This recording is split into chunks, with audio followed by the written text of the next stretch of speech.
이혼 신고서의 붉은 빛이 감도는 표지에는 아직 기계 압착의 온기가 남아 있었다. 나는 그걸 손에 꽉 쥐었다. 고개를 숙여 휴대폰 타이머를 확인했다. 3분 7초, 충분했다. 구청 앞 계단을 내려가는 박지훈과 그의 엄마 최미숙의 발걸음은 유난히 가벼워 보였다. 마치 거대한 짐을 벗어 던진 것처럼. 박지훈은 이미 휴대폰을 꺼내 들고 있었고 얼굴에는 억누를 수 없는 해방감의 미소가 가득했다. 아마 그의 새로운 여자에게 기쁜 소식을 전하려는 것이겠지. 박지훈 씨, 최 여사님.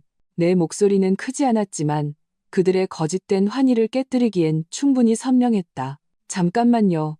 두 사람이 돌아보았다. 박지훈은 잔뜩 인상을 썼고 최미숙은 그녀의 전매 특허인 거짓된 자애로움을 얼굴에 걸쳤다. 은월아, 일이 이 지경까지 왔으니 좋게 헤어지자. 네가 우리 박씨 집안에 아들 딸 하나 못 낳아줬지만 나는 손을 들어 그녀의 진부한 변명을 막았다. 나를 깎아내리고 자기 아들을 치켜 세우는 말을 반복해서 들을 생각은 없었다. 서두르지 마세요. 딱 두 가지만 말씀드릴게요. 그러고 각자 갈 길 가죠. 나는 손에 쥔 이혼 서류를 흔들었다. 첫째, 축하드려요. 저도 축하하고요. 둘째, 나는 잠시 말을 멈추고 그들을 훑어본 뒤 잘 관리되었지만 지금은 당혹감으로 물든 최미숙의 얼굴에 시선을 고정했다. 한남동 유엔빌리지, 그 빌라는 지금부터 공식적으로 회수하겠습니다. 3일의 시간을 드릴 테니 모든 개인 물품을 챙겨서 나가세요. 기한이 지나면 사람을 시켜 정리할 겁니다. 그때 물건이 버려지든 남든 저는 책임 못 져요. 공기가 몇 초간 얼어붙었다. 뭐라고? 박지훈이 꼴이라도 밟힌 듯 목소리를 높였다. 고은월, 너 미쳤어? 그건 우리 집에서 산 신혼집이야. 최미숙의 얼굴은 순식간에 굳어졌다. 그 거짓된 자애로움은 흔적도 없이 사라지고 삼각형 모양의 눈에서 탐욕스러운 빛이 뿜어져 나왔다. 고은월, 이혼하자고 한 건 너야.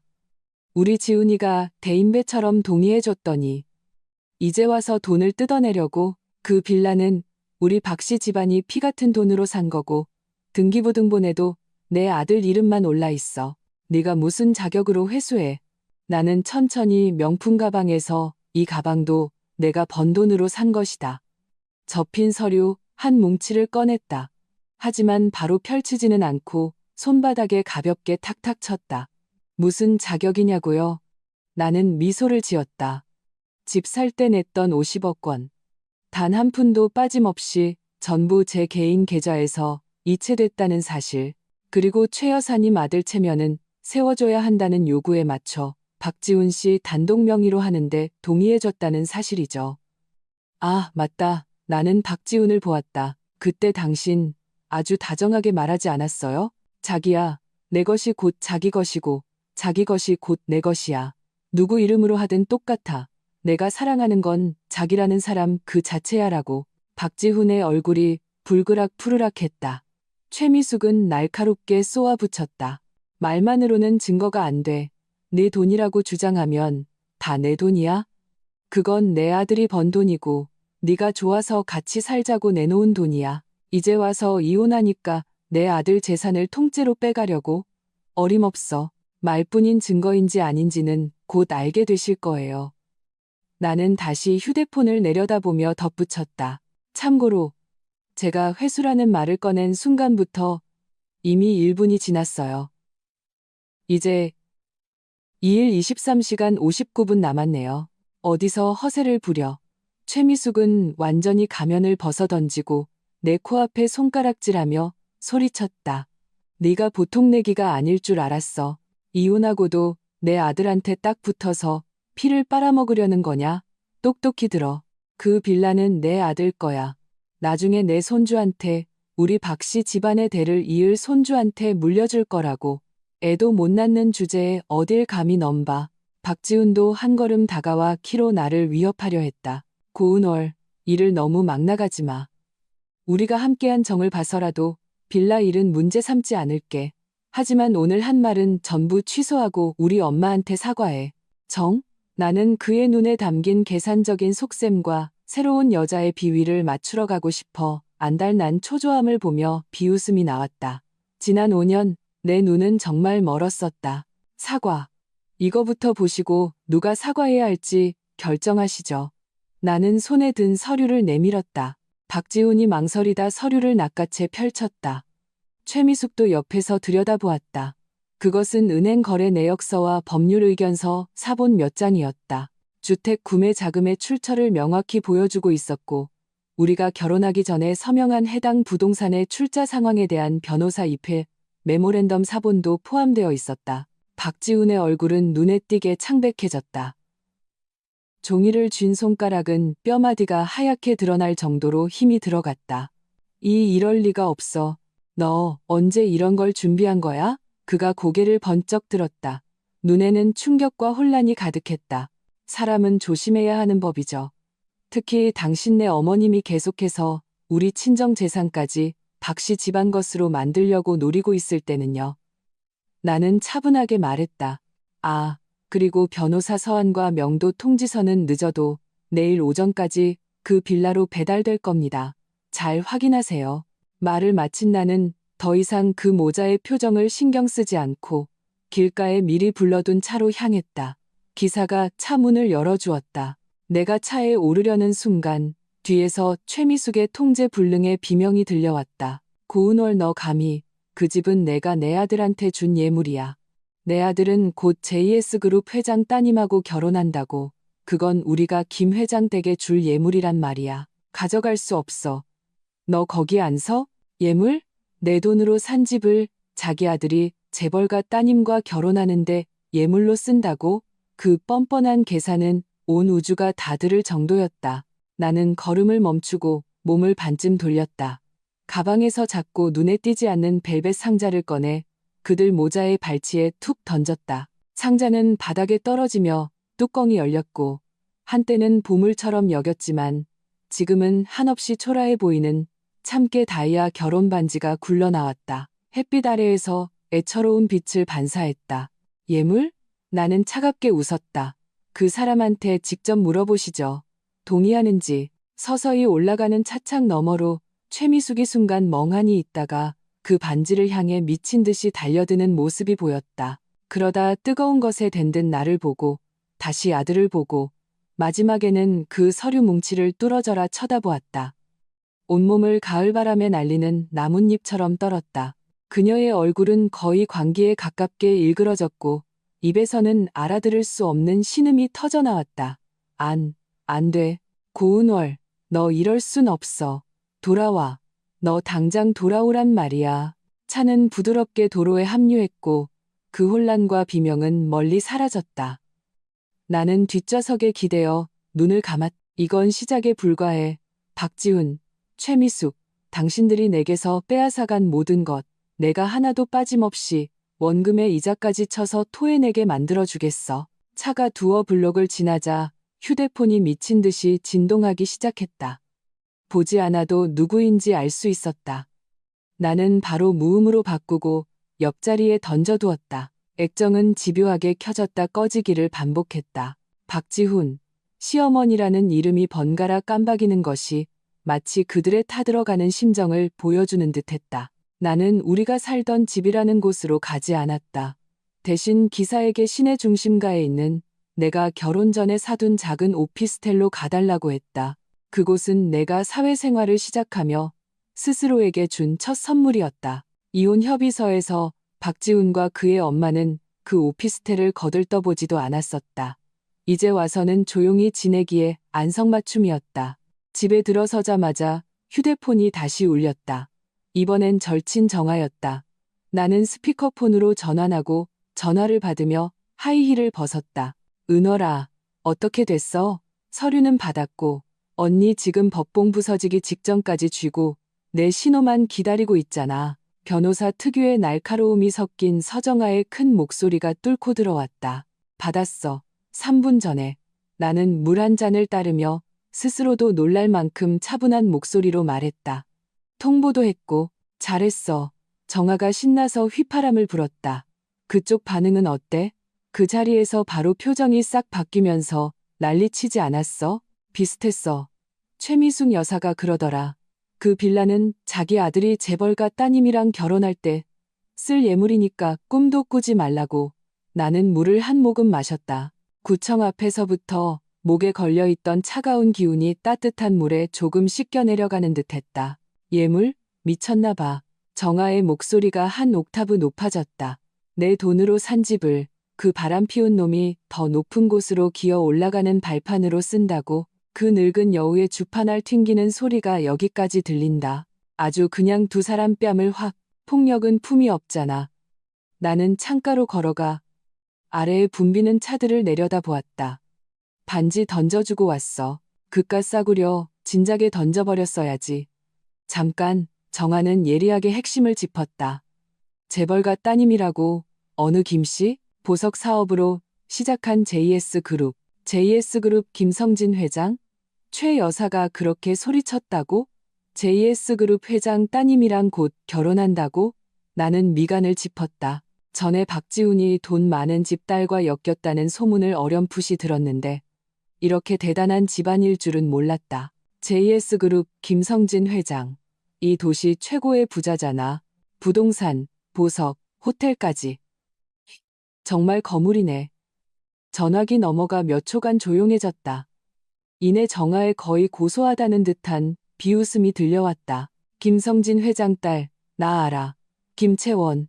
해외 이름 없는 대학에서 학위 하나 따와서는 매일 클럽이나 다니고 사생활 엄청 화려하기로 유명해.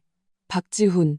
제법인데 아주 그냥 기생오라비의 끝판왕이 되려고 작정했네. 정아는 이내 말투를 바꾸어 장난스럽게 말했다. 근데 은어라, 이번에 빌라 회수한 거 타이밍이 기가 막히네. 만약 그 예물이 사라지면 박지훈이 뭘로 김 회장 댁에 장가를 들겠어? 맨손으로? 김성진 그 늙은 여우가 그걸 보고만 있겠냐고. 나는 물컵을 쥔 손에 힘을 주었다. 정아의 말은 분노와 결심으로 가득 찼던 내 생각에 한 줄기 빛처럼 파고들었다. 그래, 만약 그 빌라가 그들의 계획에서 정말 중요한 부분이라면. 정아야, 나는 입을 열었다. 목소리가 조금 잠겨 있었다. 부탁할 게 두 가지 있어. 첫째, 우리가 준비해둔 빌라 소유권 증거, 자금 흐름 자료 전부 깔끔하게 정리해서 내일 아침 일찍 변호사 서한이랑 명도 통지서랑 같이 가장 눈에 띄는 방식으로 한남동으로 보내줘. 최미숙 여사가 직접 서명하게 만들어야 해. 둘째, 나는 잠시 말을 멈췄다. 우리한테 피해가 가지 않는 방식으로 박지훈의 결혼 문제랑 경제 상황에 대해 JS그룹 쪽에 특히 그 김채원 씨한테 넌지시 흘려줘. 와우, 정아가 감탄했다. 고은월, 너 이거 작정하고 그놈들 뒷길을 끊어버리려는 거구나. 독하네. 마음에 들어. 첫 번째 일은 나한테 맡겨. 그 늙은 여우가 화병으로 쓰러지게 만들어줄게. 두 번째 일은 내 대학 동기 중에 지금 JS그룹 법무팀에 있는 애가 있어. 핵심 인물은 아니지만 가십거리 좀 흘리는 건 문제없지. 바로 연락해볼게. 고마워. 나는 진심으로 말했다. 지난 몇 년간 나의 든든한 절친이자 최고의 변호사인 정아가 뒤에서 몰래 계획을 세우고 결정적인 증거들을 보관해주지 않았다면 나는 아마 그 모자에게 뼈까지 발라 먹혔을 것이다. 우리 사이에 뭘 그런 말을 해. 넌 그냥 좋은 구경이나 하고 있어. 아, 그리고 너도 조심해. 그 모자, 이제 희망이 사라졌으니 궁지에 몰린 쥐가 고양이를 물 수도 있어. 도어락은 바꿨어? 바꿨어. 지문이랑 비밀번호, 최신형으로. 좋아. 무슨 일 있으면 바로 전화해. 24시간 대기하고 있을게. 정아는 씩씩하게 전화를 끊었다. 오피스텔은 완전히 조용해졌다. 나는 전신 거울 앞으로 걸어가 거울 속의 나를 보았다. 얼굴은 조금 창백했지만 눈빛은 빛나고 있었다. 지난 5년의 어느 때보다도 더 밝게. 더 이상 소위 가정의 화목을 위해 끊임없이 타협하고 좋은 아내와 좋은 며느리 역할을 연기하던 고은월이 아니었다. 나는 오늘 이혼을 위해 입었던 박지훈이 단아해 보인다고 말했던 베이지색 원피스를 벗어 구석 쓰레기통에 던져버렸다. 옷장에서 날렵하게 재단된 검은색 셔츠와 슬랙스를 꺼내 입었다. 그러자 순식간에 차갑고 당당한 모습으로 변했다. 휴대폰 화면이 다시 켜졌다. 이번엔 문자 메시지였다. 낯선 번호였지만 말투는 단번에 최미숙이라는 것을 알 수 있었다. 은월아, 오늘 엄마가 너무 화가 나서 막말을 했구나. 우리가 한 가족인데 무슨 말을 못하겠니? 저녁에 빌라로 돌아오렴. 네가 제일 좋아하는 전복죽 끓여놨어. 우리 차분하게 이야기 좀 하자. 뭐든지 다 상의할 수 있단다. 지훈이도 잘못했다고 뉘우치고 있어. 나는 이 메시지를 보며 최미숙이 이 글자들을 입력할 때 이를 악물면서도 억지로 자애로운 표정을 지었을 얼굴을 상상할 수 있었다. 홍문현 홍몬. 이 따로 없겠지. 상의. 나를 속여서 돌아오게 한 뒤 회유와 협박을 하려는 걸까? 아니면 나를 감금해서라도 결정을 철회하게 만들려는 걸까? 나는 답장하지 않고 바로 삭제 후 차단했다. 마찬가지로 박지훈의 번호도 블랙리스트에 추가했다. 이어서 다른 번호로 전화를 걸었다. 여보세요? 안 가. 앉아. 관리사무소인가요? 저 한남동 8동 소유주 고은월입니다. 지금부터 저 본인을 제외한 모든 사람의 출입 권한을 동결해 주십시오. 네. 이전에 등록된 박지훈 씨와 최미숙 씨 포함해서요. 만약 그들이 이의를 제기하면 제 변호사에게 직접 연락하라고 하세요. 그리고 믿을 만한 보안팀 이계조를 편성해서 24시간 교대로 8동의 동향을 감시해 주세요. 강제 침입이나 소란 등 이상 행동이 있으면 즉시 경찰에 신고하고 저에게도 알려주시고요. 비용은 최고 기준으로 제 계좌에서 처리해 주세요. 모든 조치를 마친 후 나는 컴퓨터 앞에 앉아 암호화된 폴더를 열었다. 그 안에는 빌라 관련 증거뿐만 아니라 지난 5년간 박지훈이 몰래 우리의 공동재산을 빼돌리고 빚을 위조하여 내게 떠넘기려 한 기록들, 최미숙이 여러 명목으로 내게 돈을 요구하고 심지어 몰래 내 예물을 팔아치운 거래 내역과 녹음 파일, 그리고 박지훈이 여러 여자들과 은밀하게 대화를 나누고 심지어 호텔에 드나든 일부 증거들이 담겨 있었다. 어떤 것은 내가 직접 발견했고 어떤 것은 정아가 도와 찾아낸 것들이었다. 과거의 나는 가정의 평화를 지키고 싶어서 박지훈이 변할지도 모른다는 생각에 최미숙이 나를 가족으로 받아들여 줄지도 모른다는 생각에 이 모든 더러운 것들을 깊숙이 묻어두고 못 본 척하며 참고 또 참았다. 이제 와보니 나의 인내는 그들이 더 악랄해지는 밑거름이 되었을 뿐이었다. 나는 빌라 자금 관련 서류 몇 개와 박지훈이 최근 새로운 여자의 환심을 사기 위해 빈번하게 돈을 쓴 내역을 골라 JS그룹의 공개 채용 이메일로 익명 발송했다. 아마 그냥 묻힐 가능성이 높지만 혹시 모를 일이다. 김채원에게 작은 경고만 되어도 박지훈에게는 한동안 골칫거리가 될 테니까. 창밖으로 가로등이 켜지기 시작했다. 이 도시는 여전히 화려하고 소란스러웠다. 아무것도 변하지 않은 것 같았지만 나는 알고 있었다. 어떤 것들은 완전히 변했다는 것을.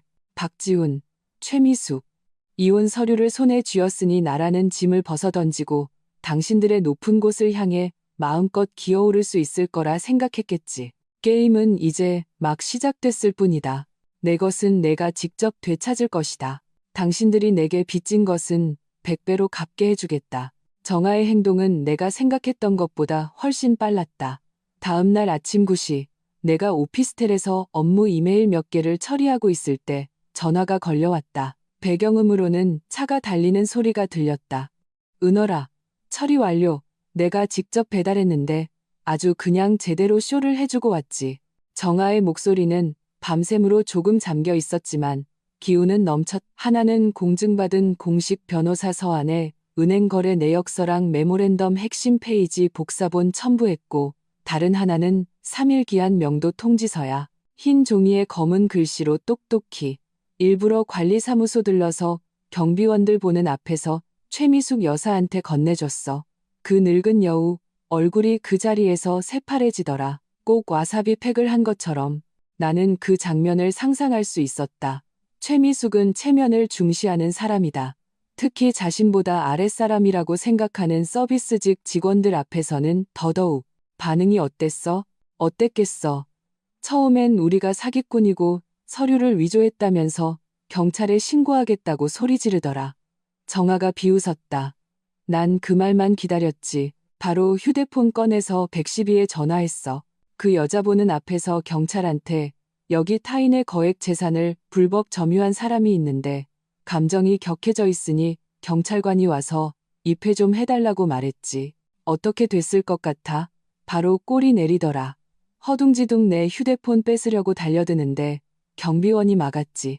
내가 경찰 신고 접수 완료된 화면 캡처해서 그 여자 눈앞에 흔들어주면서 경찰에 이미 접수됐으니 또 방해하거나 소란 피우면 다음엔 형사들이 올 겁니다라고 말해줬어. 잘했네. 정하는 일을 처리할 때 항상 빈틈이 없고 압박하는 방법도 잘 알았다. 그 다음이 대박이었지. 정아가 물을 한 모금 마시는 듯 했다. 내 휴대폰을 못 뺏으니까 갑자기 바닥에 주저앉아서 자기 허벅지를 치면서 울고불고 난리를 치는 거야. 며느리가 불효막심해서 이혼하고도 시어머니를 죽이려 든다. 우리 불쌍한 모자를 집에서 쫓아내서 길거리에 나앉게 만든다 하면서 어찌나 구성지게 우는지 구경꾼도 몇 명 모이더라.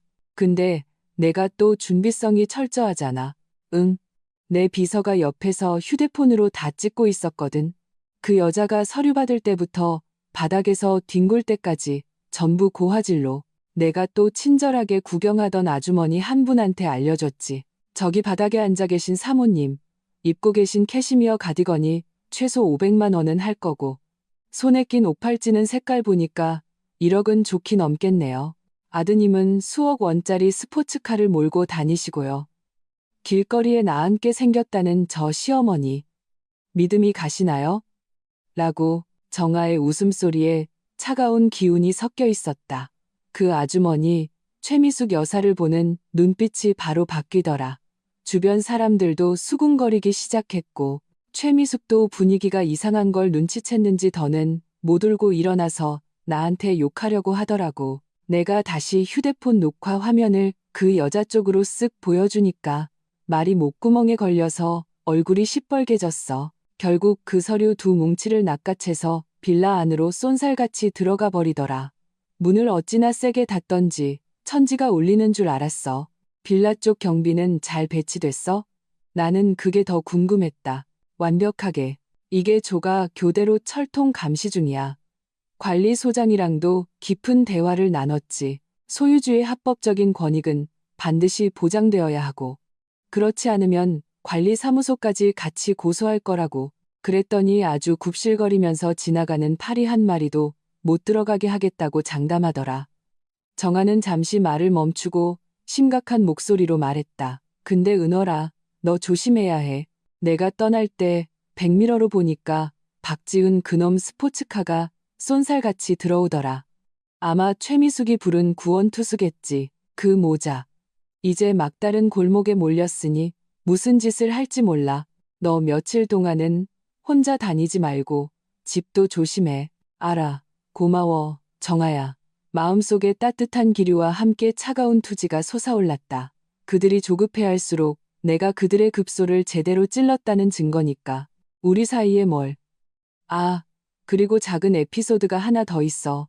정아가 목소리를 낮췄다. JS그룹 법무팀에 있는 내 동기가 오늘 아침에 답장을 보냈는데 자기가 우연히 들은 소문에 의하면 김채원 씨가 최근에 박 씨 성을 가진 젊은 사업가랑 만나고 있는 건 사실이래. 근데 김성진 회장은 별로 마음에 안 들어 하는 것 같다고. 배경이 너무 약하다고 생각한대. 그리고 어제 김채원 씨 개인 비서가 이 도시에 100억 원 이상 가는 고급 주택 매물을 알아보고 다녔는데 특히 한남동 그쪽을 집중적으로 봤다는 거야. 내 심장이 쿵 내려앉았다. 이렇게 절묘할 수가. 최미숙은 빌라가 예물이라고 소리치고 김채원 쪽에서는 같은 지역의 고급 주택을 알아보고 있었다니. 박지훈이 높은 곳으로 가기 위해 허풍을 떤 것일까? 아니면 김 회장 댁에서 정말로 이 예물의 가치를 재고 있었던 것일까? 믿을 만한 정보야. 동기가 탕비실에서 우연히 비서가 통화하는 걸 몇 마디 들은 거래. 100%라고는 못하지만 방향은 맞을 거야. 정아가 분석했다. 만약 그 빌라가 정말 그들의 결혼 협상 카드 중 하나였다면 지금 그 카드가 날아가게 생긴 거잖아. 은월아, 내 타이밍 정말 기가 막혔어. 이건 그냥 닥쳤던 계지붕 쳐다보는 꼴로 만드는 수준인데. 그때 내 다른 휴대폰이 울렸다. 이 지역의 낯선 번호였다. 내 개인 번호는 이미 박씨 집안 사람들을 차단했고 이건 업무용 번호라 아는 사람이 많지 않았다. 정아야, 전화가 와서. 일단 받아볼게. 알았어. 조심해서 대응하고 언제든 연락해. 나는 통화를 전환하고 전화를 받았다. 바로 말하지 않았다. 전화기 너머에서 약간 제멋대로이면서도 의도적으로 차분하게 가라앉힌 젊은 여성의 목소리가 들려왔다. 여보세요. 고은월 씨 맞으신가요? 누구시죠? 나는 차분하게 물었다. 저는 김채원이라고 합니다. 상대방은 잠시 말을 멈췄다. 내가 놀라거나 아첨하는 반응을 보이길 기다리는 듯했다. 김채원. 김성진 회장의 외동딸. 그 소문 속의 재벌가 따님. 그녀가 직접 나에게 연락을 해오다니. 생각보다 빨랐다. 나는 마음을 다잡았다. 김채원 씨, 안녕하세요. 무슨 일이시죠? 나의 차분함이 그녀에게는 의외였던 모양이다. 그녀는 2초간 침묵하더니 말을 이었다. 드릴 말씀이 있어서요. 만나서 얘기 좀 하고 싶은데. 박지훈 씨랑 한남동 그 빌라에 대해서요. 역시 그것 때문이었다. 나는 입가에 차가운 미소를 띄었지만 목소리에서는 아무런 감정도 드러나지 않게 했다. 좋아요. 시간과 장소는요? 오늘 오후 3시. 청담동 블루베이 카페 2층 창가 자리요. 저 혼자 나갈게요. 김채원이 말했다. 그리고 덧붙였다. 고은월 씨, 이 만남은 우리 두 사람만 알았으면 좋겠어요. 알겠습니다. 나는 단호하게 대답하고 전화를 끊었다. 나는 창가로 걸어갔다.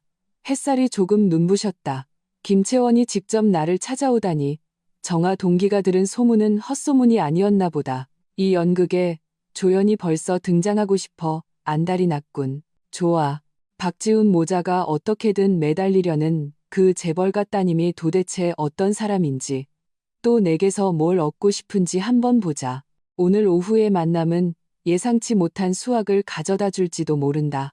박지훈, 최미숙, 당신들은 높은 곳으로 오르는 사다리를 잡았다고 생각했겠지만 그 사다리는 어쩌면 당신들이 절벽 아래로 떨어지게 만들 또 다른 칼날일지도 몰라. 오후 2시 50분. 나는 약속보다 10분 일찍 블루베이 카페에 도착했다. 이 카페는 사생활 보호가 잘 되고 가격대도 높아 중요한 이야기를 나누는 사람들이 즐겨 찾는 곳이었다. 나는 심플한 아이보리색 정장 스커트 차림에 화장은 옅지만 정교하게 했다. 기죽어 보이지도 너무 공격적으로 보이지도 않도록 2층 창가 자리에는 이미 사람이 있었다. 이번 시즌 신상 명품 원피스를 입은 젊은 여성이 앉아 초조하게 손목시계를 보고 있었다. 그녀는 꽤 아름다웠다. 돈으로 만들어낸 흠잡을 데 없는 아름다움. 하지만 미간에는 응석바지로 자란 듯한 오만함과 쉽게 드러나지 않는 짜증이 서려 있었다. 그녀가 김채원이었다. 나는 다가가 그녀의 맞은편에 앉았다. 김채원 씨, 기다리셨죠? 김채원은 고개를 들어 나를 훑어보았다. 시선은 마치 스캐너처럼 내 머리부터 발끝 구두까지 훑고는 내 얼굴에 멈췄다. 명백한 심사와 비교의 눈빛이었다. 아마 나의 차분하고 당당한 태도가 그녀의 예상을 벗어난 모양이었다. 그녀는 살짝 미간을 찌푸렸다. 고은월 씨, 생각보다 당차시네요. 그녀는 앞에 놓인 커피잔을 들어 한 모금 마셨다. 말투에는 약간의 거만함이 묻어났다. 단도직입적으로 말할게요. 박지훈과 당신 일 다 알아요. 이혼했다면서요. 축하해요. 감사합니다. 나는 웨이터에게 신호를 보내 물 한 잔을 주문했다. 김채원은 내 반응이 마음에 들지 않는 듯했다. 그녀는 컵을 내려놓고 몸을 앞으로 살짝 기울이며 목소리를 낮췄다. 알아요. 한남동 그 빌라, 당신이 돈 낸 거. 박지훈이랑 그 엄마가 그 집을 저랑 결혼할 때 예물 중 하나로 쓰려고 했다는 것도. 나는 그녀를 쳐다보며 아무 말도 하지 않았다. 그녀는 무슨 말을 하고 싶은 걸까? 자신의 권리를 주장하려는 걸까? 아니면 박지훈을 대신해 집을 달라고 하려는 걸까? 오해는 마세요. 그들을 대신해서 집을 달라고 온 건 아니니까. 김채원은 입꼬리를 비틀며 나이에 맞지 않는 냉소를 보였다.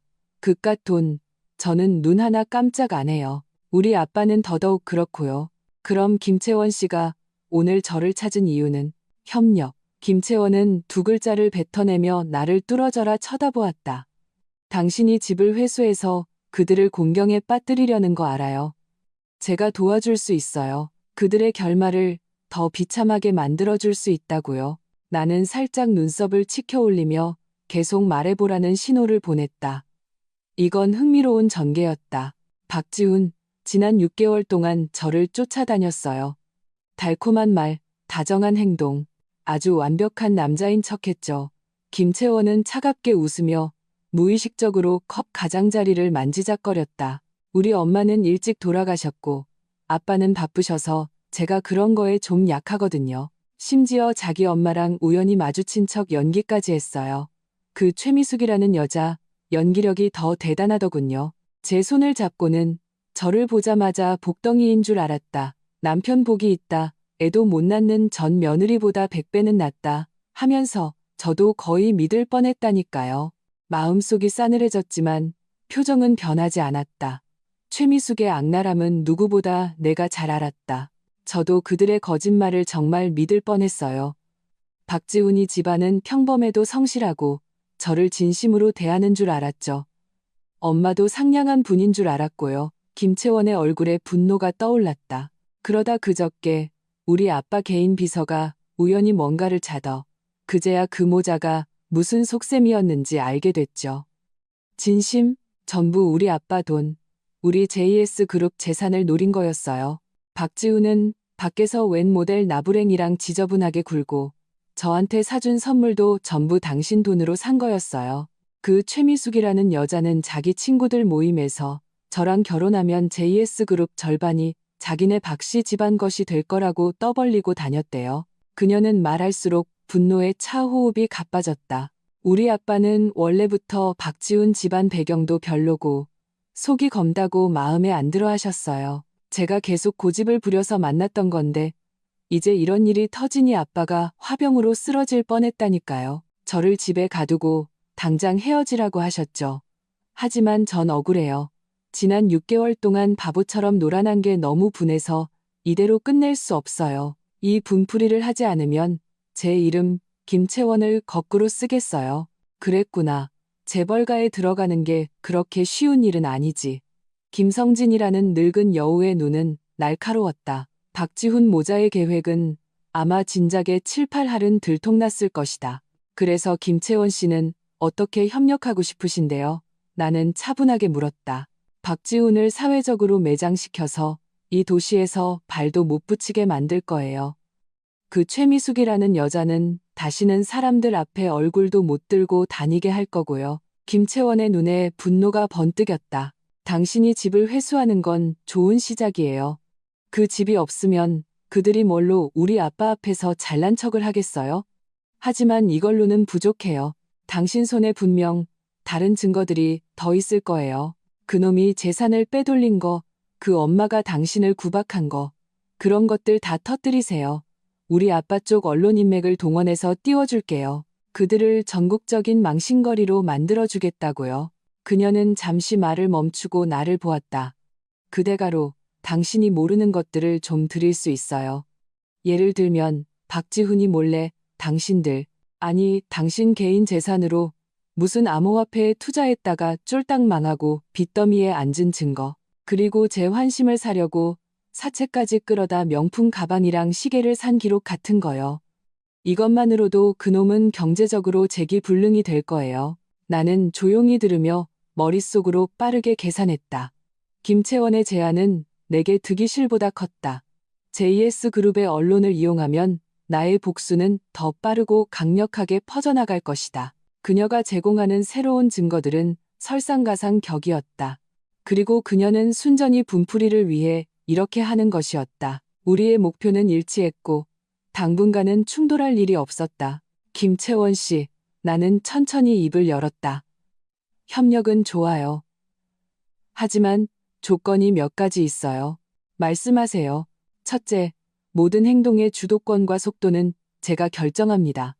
당신은 자원과 정보를 제공하지만 언제 어떤 정보를 어떻게 공개할지는 제 지시에 따라 주세요. 나는 이 아가씨가 충동적으로 내 계획을 망치는 것을 원치 않았다. 김채원은 잠시 생각하더니 고개를 끄덕였다.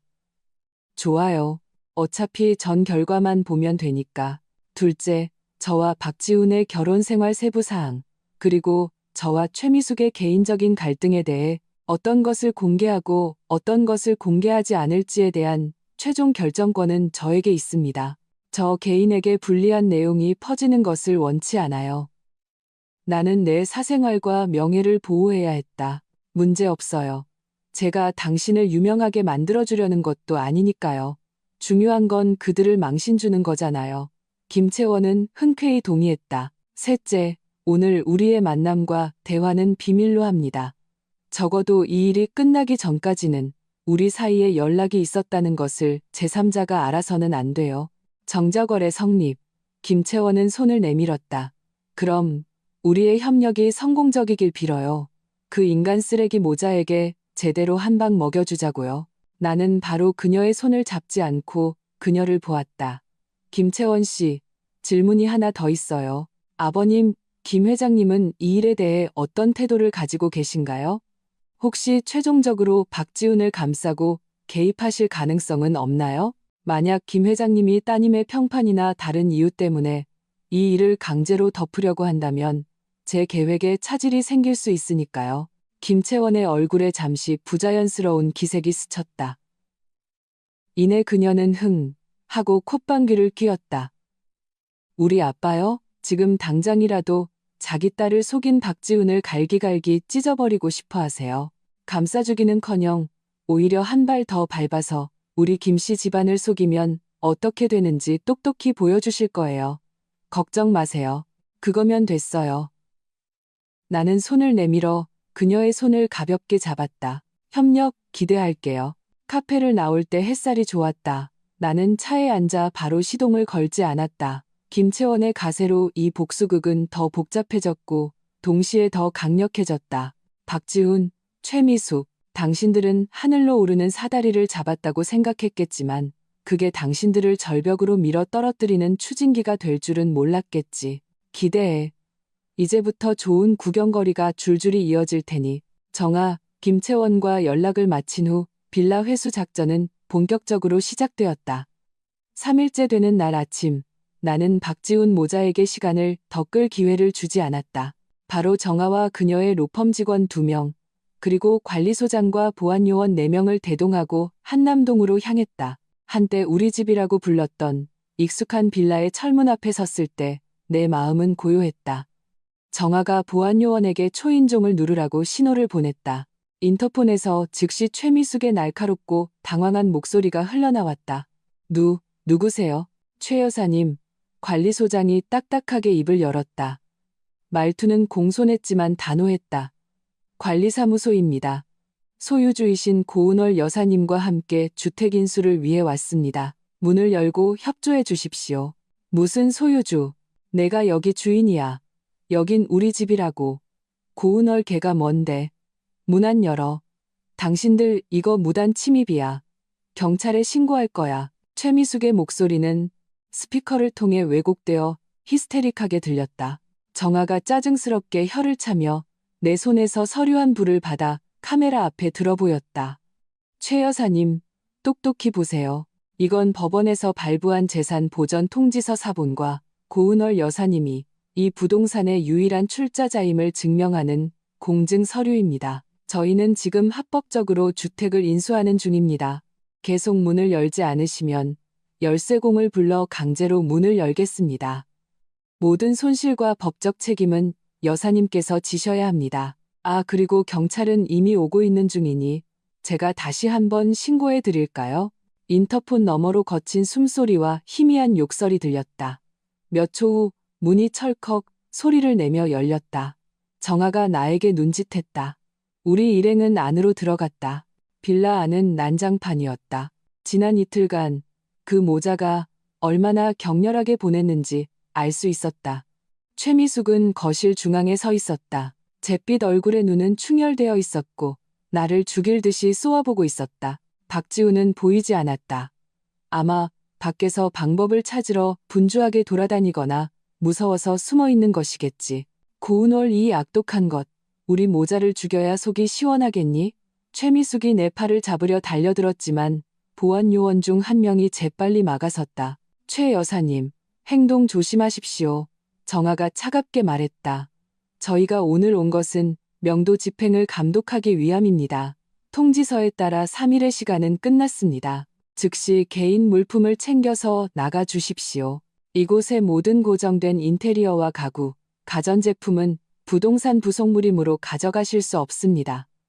개인 물품에 관해서는 그녀는 주위를 둘러보았다. 저희 직원이 귀중품 포장을 감독할 것입니다. 분쟁을 피하기 위해 직접 목록을 작성하시는 것이 좋을 겁니다.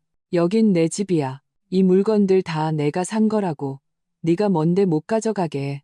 최미숙이 거실의 거대한 TV와 가죽 소파를 가리키며 소리쳤다. 구매 영수증은요? 나는 차분하게 입을 열며 처음으로 그녀를 똑바로 쳐다보았다. 그 TV, 작년에 제 신용카드 부가 카드로 결제했어요. 청구서는 제 이메일에 그대로 있고요. 저 소파, 재작년에 제가 프로젝트 보너스 받아서 산 거예요. 영수증은 제 오피스텔 서랍에 아직 있어요. 지금 꺼내서 보여드릴까요? 어머님? 마지막 어머님이라는 호칭은 지독히도 비꼬는 투였다. 최미숙은 말문이 막혀 얼굴이 돼지간처럼 붉어졌다. 그녀가 영수증을 내놓을 수 있을 리가 없었다. 지난 몇 년간 그녀는 내 돈을 박씨 집안 돈처럼 여기고 나의 헌신을 당연하게 생각하는 데 익숙해져 있었다. 나는 더 이상 그녀를 상대하지 않고 정아가 데려온 사람들에게 고개를 끄덕였다. 시작하세요. 박지훈과 최미숙의 개인 의류와 용품만 정리하고 나머지는 그대로 두세요. 보안요원과 직원들은 즉시 행동에 옮겨 미리 준비해 온 대형 정리함과 포장 봉투를 꺼냈다. 최미숙은 미친 듯이 날뛰며 막으려 했지만 제지당했고 집안을 이리저리 돌아다니며 입에 담지 못할 욕설을 퍼부었다. 내가 악독하다. 대가 끊길 것이다. 끔찍하게 죽을 것이다. 나는 못 들은 척 거실의 블루투스 스피커 옆으로 걸어가 휴대폰을 조작했다. 곧 스피커에서 선명한 녹음 파일이 흘러나왔다. 애교 섞인 여자 목소리. 지훈 오빠, 그 아줌마랑 언제 이혼할 거야? 나랑 결혼하기로 했잖아. 박지훈의 목소리. 내가 한때 나에게만 속한다고 믿었던 그 다정한 목소리. 자기야, 조금만 더 기다려줘. 그 여자 손에 있는 돈이랑 집만 다 빼내면 바로 이혼할 거야. 그 여자가 자기처럼 애교가 있어. 자기처럼 예쁘길 해. 여자, 그럼 오빠네 엄마는 동의하실까? 그 고은월이라는 여자 꽤 마음에 들어 하시는 것 같던데. 박지훈의 경멸적인 비웃음. 마음에 들어 하긴. 우리 엄마는 그 여자가 돈 갖다 바치는 거, 부려먹기 쉬운 걸 좋아하는 거지. 일만 다 끝나면 우리 엄마도 자기를 훨씬 더 좋아할걸. 넌 우리 박씨 집안의 아들을 낳아줄 수 있잖아. 그 애도 못 낳는 여자는 진작에 꺼졌어야 했어. 녹음은 길지 않았지만 한 글자 한 글자가 독을 바른 바늘처럼 공기 중에 박혔다. 이것은 몇 달 전 박지훈이 로그아웃하는 것을 잊은 태블릿 PC에서 우연히 발견한 대화 기록이었다. 나는 무심코 녹음해 두었었다.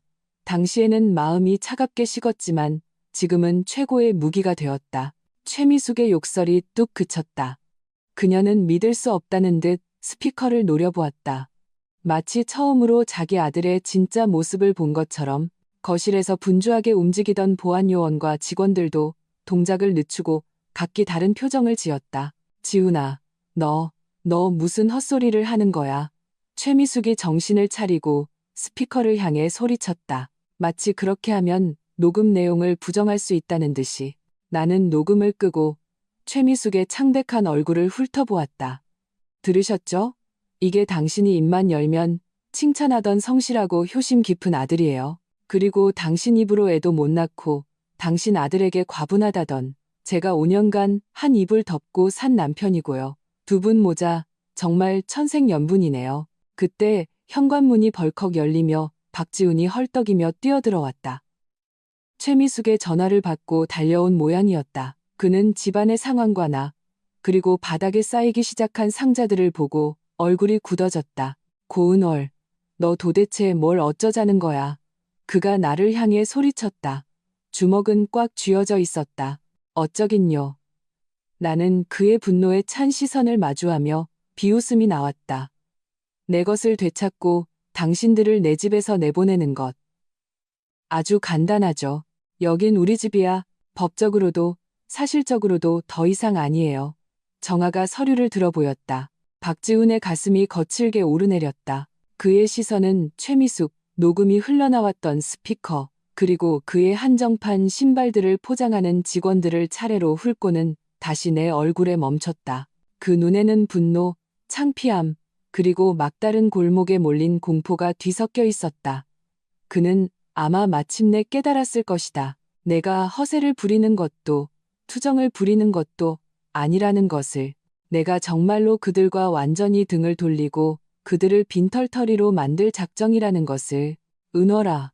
그가 갑자기 말투를 바꾸어 예전의 다정함을 흉내내려 했다.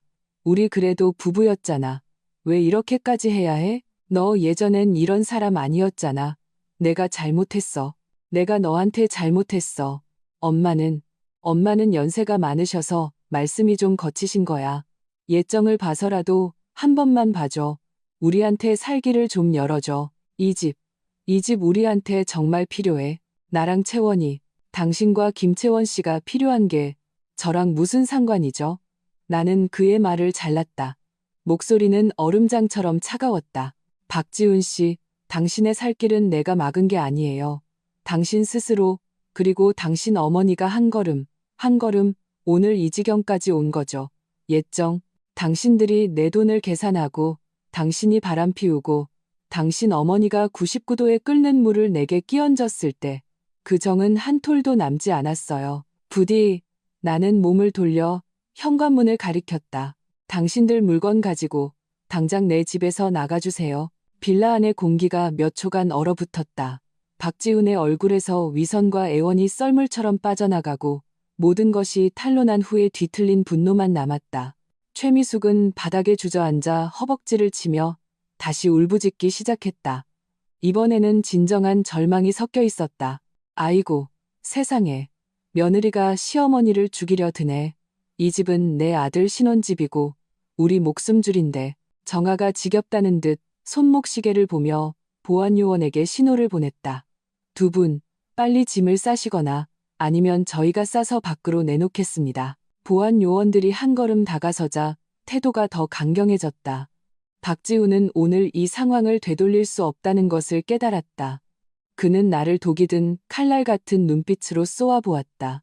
눈빛으로 사람을 죽일 수 있다면 나는 아마 수천 번은 죽었을 것이다. 그는 더 이상 위장하지 않고 최미숙에게 낮게 으르렁거렸다. 그만 울고 짐이나 싸. 모자는 보안요원들의 감시 아래 마치 싸움에서 진 두 마리 닭처럼 초라하게 상자에 옷가지와 장신구, 잡동사니들을 쑤셔 넣기 시작했다. 그 모습은 실로 처량하고 우스꽝스러웠다. 한때 자신들의 것이라고 여겼던 화려한 감옥이 이제는 무정하게 그들을 내쫓고 있었다. 나는 그들의 추한 모습을 감상할 흥미가 없었다. 빌라 박정원으로 나갔다. 햇살이 좋았다. 정성껏 관리된 잔디밭을 비추고 있었다. 한때는 이곳에서 아이와 가족과 함께 주말을 보내는 상상을 했었다. 이제 와보니 그저 웃기는 이야기일 뿐이었다. 휴대폰이 진동했다. 김채원에게서 온 메시지였다. 단 한 줄이었다. 선물 준비 완료. 타이밍은 당신이 정해. 나는 두 글자로 답장했다. 잠시만. 정아도 밖으로 나와 내 옆에 섰다. 다 녹화했어. 박지훈 그놈 표정 변하는 것까지. 이제 증거가 더 확실해졌네. 근데 은월아, 박지훈 눈빛이 심상치 않아. 너 요즘 정말 조심해야 해. 궁지에 몰리면 무슨 짓을 할지 몰라. 알아. 나는 먼 곳을 바라보았다. 그와 그 엄마가 지금 가장 증오하는 건 나겠지. 높은 곳으로 오르려던 길을 막았으니까. 하지만 가장 조급한 건 아마 그게 아닐 거야. 빚 말하는 거지. 정아는 눈치가 빨랐다. 김채원이 그놈 사채 썼다고 했잖아. 체면치레 하려고, 여자 환심 사려고. 빚이 분명 적지 않을 거야. 예전에는 이 빌라가 있고 김채원이랑 결혼해서 인생 역전할 희망이 있었겠지만 지금은 둘 다 날아갈 판이니 그 사채업자들은 정 같은 거 안 봐줄 텐데. 그게 사람을 가장 미치게 만드는 거지. 막다른 골목에 몰린 빛. 내가 차분하게 분석했다. 정아가 고개를 끄덕였다. 일리가 있네. 그럼 우리 다음 단계는? 저들이 이사 나가면 바로 도어락 바꾸고 사람 시켜서 지키게 할 거야. 그리고 나는 잠시 말을 멈췄다. 박지훈이 투자 실패하고 사채 쓴 소식이랑 동시에 여러 여자랑 바람 피운 증거들 중에서 민감하지 않으면서도 충격적인 것들만 골라서 이 도시 재벌가 가십하기 좋아하는 언론사 몇 군데랑 그놈이 어울리던 소위 명품족 모임 사람들 몇 명에게 익명으로 뿌려줘. 반드시 해외 익명 이메일로 IP 주소 깨끗하게 처리하고. 알았어. 일단 사회적으로 매장시켜 버리자는 거네. 정아가 이해했다. 그럼 김채원 쪽은 협력하기로 했다며. 그녀는 그녀의 방식으로 그들 최상류층 세계에서 박지훈이 공들여 만든 젠틀맨 이미지를 완전히 박살내게 할 거야. 특히 그가 어떻게 전처의 돈으로 자신을 포장해서 재벌가 따님을 쫓아다녔는지 강조하게 하고 겉과 속을 모두 썩게 만들어야지. 정아가 웃었다. 살인멸구 살연 메이커가 따로 없네. 좋아. 바로 준비할게. 여긴 내가 보고 있을 테니 너는 먼저 들어가서 쉬어. 오전에 고생 많았잖아. 나는 빌라 문 앞에 추한 작은 무덤처럼 쌓여가는 상자들을 보았다. 이 5년간의 어리석은 결혼과 나의 인내를 묻어버리는 무덤. 박지훈이 마지막으로 상자 하나를 들고 나왔다. 나를 보는 그의 눈에는 원망이 가득했다. 입술을 달싹이며 무슨 험한 말을 하려는 듯했지만 결국 보안 요원들의 시선 아래 무겁게 코웃음을 치고는 최미숙을 끌고 임시로 부른 용달차에 올라탔다. 초라하게 떠나갔다. 끝났네. 정아가 내 어깨를 두드렸다. 아니, 나는 이 금싸라기 땅의 빌라촌을 떠나는 낡은 용달차를 보며 나지막이 말했다. 이제 시작이야. 그 후 이틀은 폭풍 전야처럼 조용했다. 하지만 나는 이것이 더 큰 폭풍우를 예고하는 고요함임을 알았다. 마침내 3일째 오후, 정아에게서 전화가 왔다. 말투가 조금 이상했다. 은월아, 박지훈 쪽에서 움직임이 있어. 웬일로 자기가 먼저 언론사 몇 군데에 연락해서 작은 해명 기자회견을 열겠다고 했대. 시간은 바로 내일 오후. 장소는 신라호텔 작은 회의실이야. 해명? 나는 눈썹을 치켜 올렸다. 무슨 해명을? 뻔하지. 너랑 이혼한 건 성격 차이로 평화롭게 헤어진 거고 재산 문제는 협의 중인데 네가 무리한 요구를 하고 있다는 식으로 몰아가겠지. 그리고 김채원 씨와의 열애설은 부인하면서 그냥 친한 친구 사이라고 선긋고 재벌가에 빌붙으려 한다는 이미지를 피하려는 거겠지. 내 생각엔 마지막 발악으로 이미지 좀 회복해서 눈먼 다른 여자를 낳거나 아니면 채권자들을 좀 안심시키려는 속셈 같아. 정아의 목소리에는 비꼼이 가득했다. 나는 잠시 생각에 잠겼다. 박지훈의 수는 고단수는 아니지만 궁지에 몰린 상황에서 생각해낼 수 있는 방법 중 하나였다. 만약 그가 탐욕스러운 전처에게 시달리는 피해자 이미지를 성공적으로 만들어낸다면 근본적인 문제는 해결하지 못하더라도 잠시 숨 돌릴 시간을 벌고 나를 불쾌하게 만들 수는 있을 것이다. 열고 싶으면 열게 해줘. 내가 말했다. 김채원 쪽에는 알렸어? 방금 전해줬어. 기가 차서 웃더라. 마침 정면으로 박살낼 기회가 생겼다고 좋아하던데. 정아는 잠시 말을 멈췄다. 은월아, 내 생각은 설마 해명하고 싶다는데 우리가 양념을 좀 쳐줘야지. 그 기자회견 평생 잊지 못하게 만들어주자고. 나는 책상 앞으로 걸어가 컴퓨터를 켰다. 정아야, 믿을만하고 깡 있는 언론사 몇 군데 섭외해서 거마비 넉넉하게 챙겨줘. 반드시 참석하게 하고 그리고 입담 좋고 믿을만한 일반인 몇 명도 섭외해줘. 나는 정아에게 내 계획을 나지막이 설명했다. 정아는 전화기 너머에서 듣는 내내 숨을 들이켰다. 마지막에는 감탄하며 말했다. 고은월, 너한테 이런 창의력이 있는 줄 몰랐네. 진짜 독하다. 근데 마음에 들어. 바로 준비할게. 전화를 끊고 나는 김채원에게 연락했다. 내 생각을 듣자 그녀는 전화기 너머에서 흥분해서 소리쳤다. 세상에, 고은월, 너 진짜 대박이다. 그렇게 하자. 내가 전적으로 협조할게. 사람, 물건, 뭐든 필요하면 말만 해. 내일 박지훈 표정이 어떨지 내 눈으로 똑똑히 봐야겠어. 모든 준비를 마치고 나는 창가에 앉았다. 석양이 도시를 금빛으로 물들이고 있었다.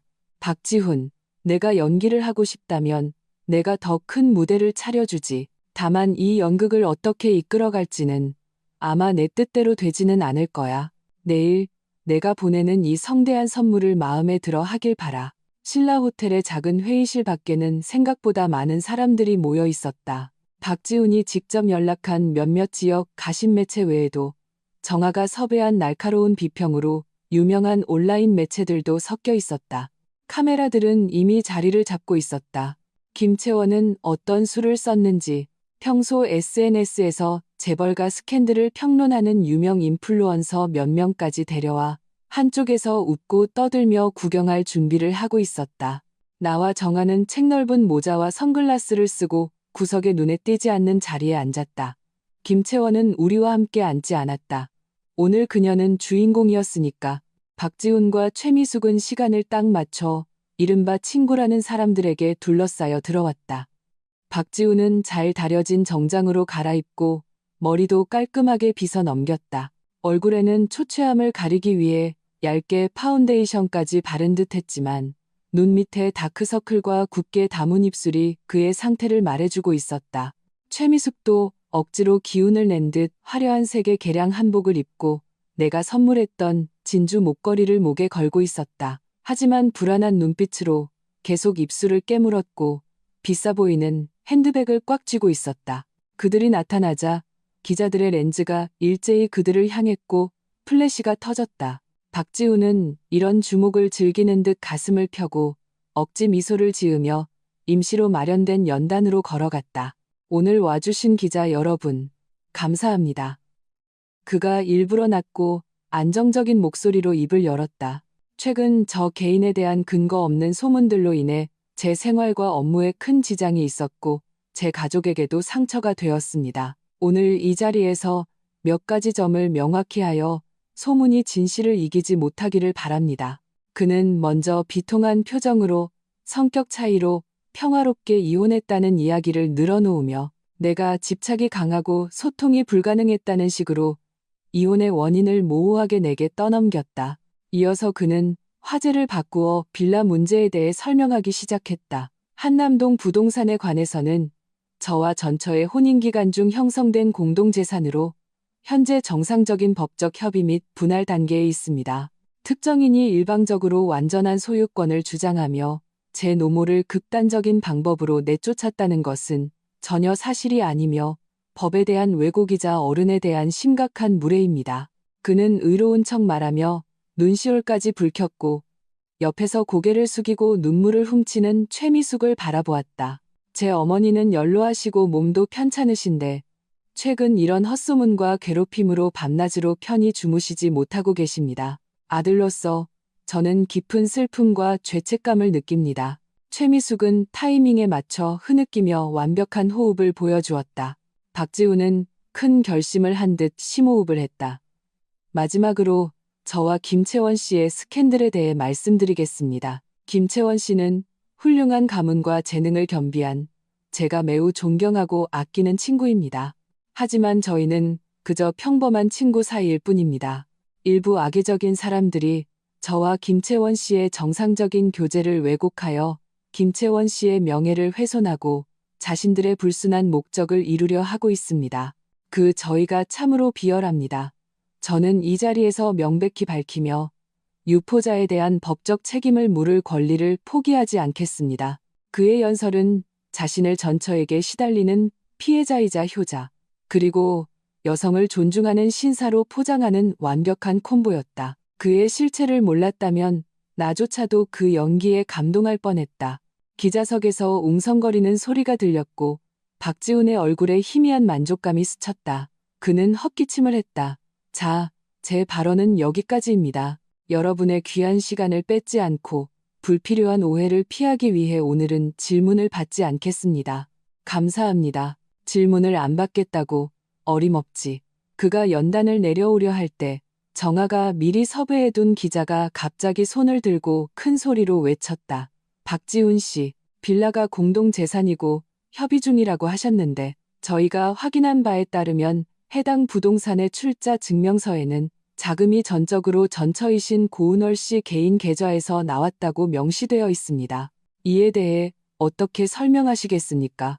박지훈의 발걸음이 멈칫했고 얼굴이 미세하게 굳었다. 그건 저희의 사적인 문제로 구체적인 내용은 밝히기 어렵습니다. 법이 공정한 판결을 내려줄 것입니다. 또 다른 목소리가 바로 이어졌다. 한 유명 인플루언서였다. 그녀는 휴대폰을 흔들며 달콤한 조롱이 섞인 말투로 말했다. 박지훈 씨, 김채원 씨와는 평범한 친구 사이라고요? 그럼 제 휴대폰에 있는 지난주 문라이트 바에서 김채원 씨와 키스하는 이 영상은 합성인가요? 요즘 평범한 친구들은 그런 식으로 인사하나 봐요. 현장은 즉시 술렁거렸고 카메라들은 미친 듯이 그 인플루언서와 순식간에 얼굴이 새하얗게 질린 박지훈을 번갈아 비췄다. 김채원이 심어놓은 사람이 움직인 것이다. 박지훈은 눈에 띄게 당황했다. 그건 각도 문제. 오해입니다. 누군가 악의적으로 편집한 겁니다. 오해? 맑고 오만한 여성의 목소리가 입구에서 들려왔다. 모든 사람의 시선이 그쪽으로 쏠렸다. 김채원이었다. 그녀는 이번 시즌 최신상 샴페인색 미니드레스를 입고 하이힐을 신은 채 검은 정장을 입은 경호원들에게 둘러싸여 우아하게 걸어 들어왔다. 그녀는 정교한 화장을 하고 있었지만 표정은 얼음장처럼 차가웠다. 그녀는 곧장 연단으로 걸어가 멍하니 서 있는 박지훈을 밀치고 마이크를 빼앗았다. 박지훈 씨, 그녀의 목소리는 스피커를 통해 회의실 전체에 그리고 몇몇 매체의 간이 생중계를 통해 인터넷으로 선명하게 퍼져나갔다. 방금 우리 평범한 친구 사이라고 했죠? 박지훈은 완전히 얼어붙어 더듬거렸다. 채원아, 네가 어떻게... 나는 그런 뜻이 아니라고? 김채원은 차갑게 웃으며 핸드백에서 사진 한 뭉치를 꺼내 박지훈의 몸에 세게 던졌다. 사진들이 눈처럼 흩날렸고 몇 장은 기자들 발치에 떨어져 순식간에 주워졌다. 사진에는 박지훈과 김채원이 다양한 장소에서 다정하게 껴안거나 키스하는 모습이 담겨 있었다. 시간은 거의 반년에 걸쳐 있었다. 이것도 오해고 합성인가요? 김채원의 목소리가 갑자기 높아졌다. 모욕당한 분노가 가득했다. 나 쫓아다닐 땐 뭐라고 했어요? 싱글이라고. 전처랑은 이미 감정이 끝났다고. 나의 독립적이고 자신감 있는 모습이 좋다고. 평생 나한테 잘해주겠다고 했잖아요. 그런데 결과는요? 전처 돈으로 나한테 선물을 사주고 당신 엄마는 사방에 우리 집안 재산 절반을 차지할 거라고 떠벌리고 다니고. 박지훈 씨, 날 뭘로 본 거예요? 당신의 그 헌신적인 전처는 또 뭘로 보고? 현금 인출기? 발판? 그녀가 한마디 할 때마다 박지훈의 얼굴은 한 겹씩 창백해졌고 최미숙은 겁에 질려 온몸을 떨었다. 앞으로 나서려 했지만 김채원의 경호원들에게 막혔다. 그리고 김채원은 최미숙에게로 화살을 돌렸다. 최 여사님, 제 앞에서 연기 참 잘하시더군요. 제 손을 잡고는 저를 얼마나 좋아하는지 말씀하시더니 뒤에서는 전 며느리를 애도 못 낳는 암탉이라고 욕하고 다니셨죠? 당신들 모자. 하나같이 연기파에 하나같이 역겹네요. 현장은 완전히 아수라장이 되었다. 기자들은 흥분에 겨워 얼굴이 붉어졌고 카메라는 박지훈 모자의 비참한 모습과 김채원의 분노를 담기 위해 필사적으로 움직였다. 이것이야말로 진짜 재벌가 스캔들이었다. 정아가 내 팔을 툭 치며 속삭였다. 내가 나서서 마지막 선물을 줄 차례야. 나는 선글라스와 모자를 벗었다. 수많은 놀라움과 궁금증이 섞인 시선 속에서 천천히 일어나 그 혼란의 중심으로 걸어갔다. 내가 나타나자 박지훈과 최미숙의 눈이 공포스러운 악몽이라도 본 듯 커졌다. 나는 가방에서 서류 몇 장을 꺼내 가장 가까이에 있는 정아가 미리 손을 써둔 온라인 매체 기자에게 건넸다. 그 기자는 재빨리 서류 내용을 카메라 렌즈에 비췄다.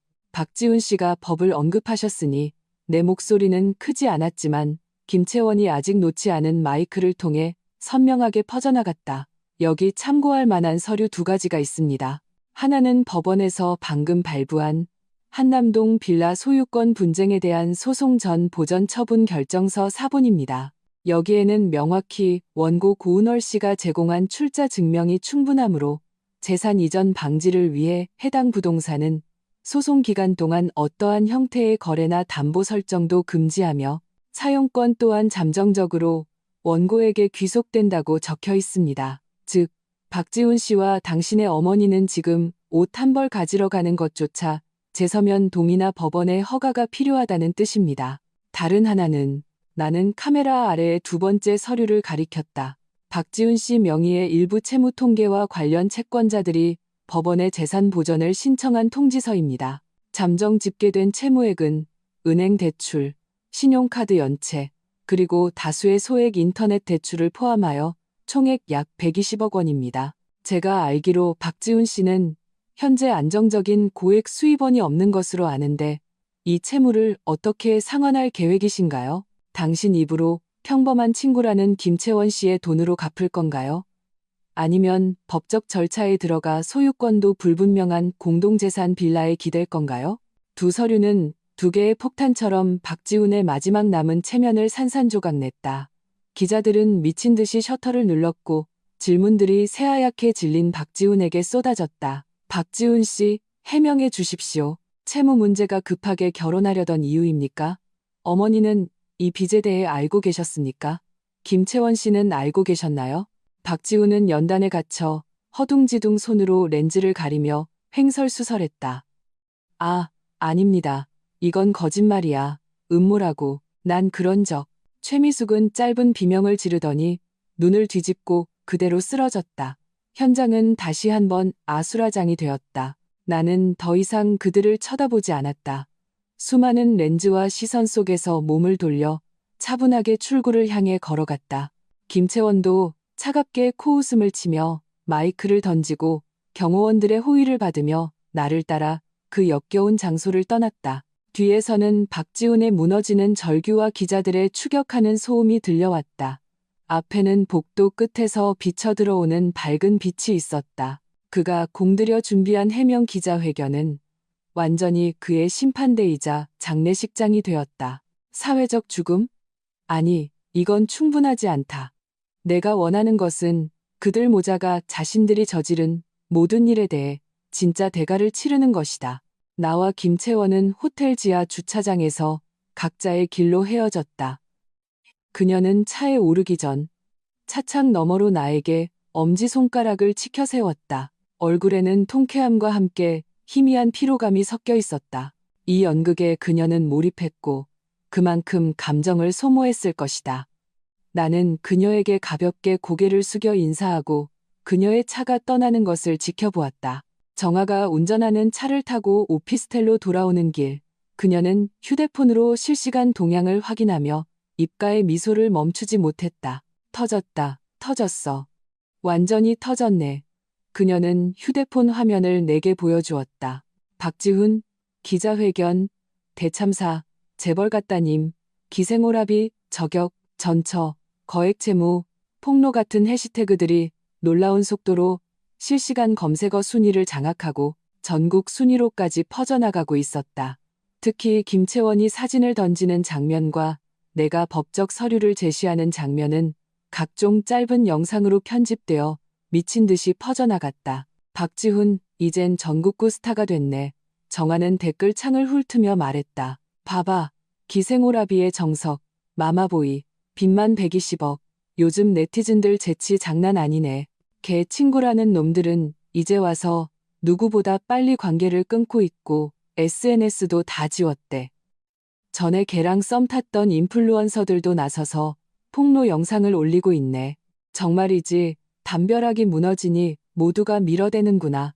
그의 어머니는 내가 물었다. 구급차에 실려 병원으로 갔대.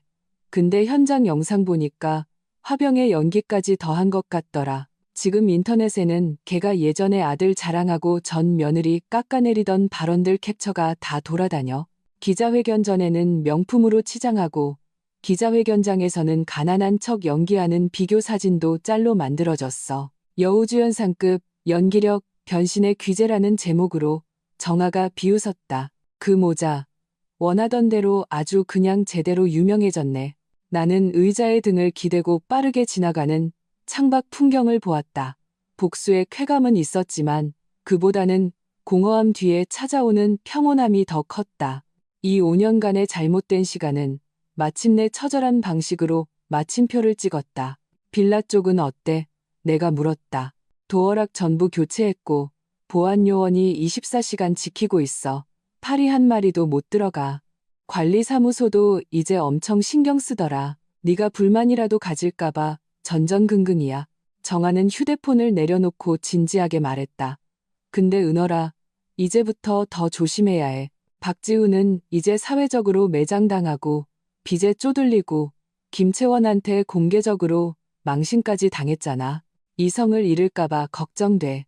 그리고 최미숙 그 늙은 여우, 체면을 목숨처럼 여기는데 이제 체면이고 뭐고 다 잃었으니 무슨 미친 짓을 할지 몰라. 알아. 나는 미간을 짚었다. 미친 개가 반격할 때가 가장 위험하지. 그 후 며칠은 이상할 정도로 조용했다. 박지훈과 최미숙은 마치 증발한 것처럼 아무런 소식이 없었다. 하지만 내가 몰래 붙여둔 사람의 보고에 따르면 박지훈은 값싼 여관의 방을 잡고 매일 술에 취해 지내고 있으며 험상구는 남자 몇 명이 그를 찾아왔는데 아마도 채권자들 같다고 했다. 최미숙은 병원에서 나온 후 자신의 낡은 아파트로 돌아가 두문불출하고 있었다. 나는 그들이 이대로 조용해질 것이라 생각하며 빚과 빌라 문제를 어떻게 처리할지 계획하고 있었다. 그때 예상치 못한 방문객이 내 사무실 건물 아래에서 나를 막아섰다. 그날 오후 나는 고객과의 미팅을 마치고 건물을 나서다가 익숙하면서도 초라한 형체와 마주쳤다.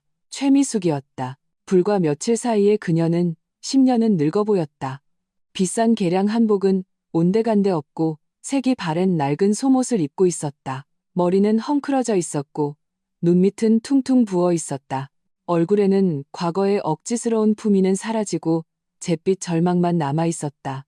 그녀는 낡은 천가방을 꽉 쥐고 있었다. 나를 보자 흐릿한 눈에서 해로운 빛이 뿜어져 나오며 나를 향해 달려들었다. 그리고 털썩 소리를 내며 내 앞 시멘트 바닥에 무릎을 꿇었다. 은어라, 은어라. 내가 잘못했다. 내가 너한테 무릎 꿇을게. 그녀는 쉰 목소리로 울부짖었다. 그 소리에 주변에 퇴근하던 직장인들이 쳐다보기 시작했다. 그녀는 내 다리를 붙잡았다. 힘이 엄청났다. 내가 잘못했어. 내가 늙어서 정신이 나갔었나 보다. 내가 눈이 삐었어. 내가 큰 마음으로 지훈이 좀 용서해줘. 우리 박씨 집안 좀 살려줘. 나는 이 갑작스러운 행동에 잠시 멈칫했다. 이내 다리를 빼내려 했지만 그녀는 더 꽉 붙잡고 눈물 콧물을 흘렸다. 지훈이, 걔도 잘못했다고 하고 있어. 정말로 잘못했다고. 그 빚쟁이들이 매일 문을 두들기고 죽인다고 협박해서 집에 들어오지도 못하고 있어. 은어라, 하룻밤 부부도 100년의 정이 있다는데 너희 5년이나 부부였잖아. 보고만 있을 순 없잖아.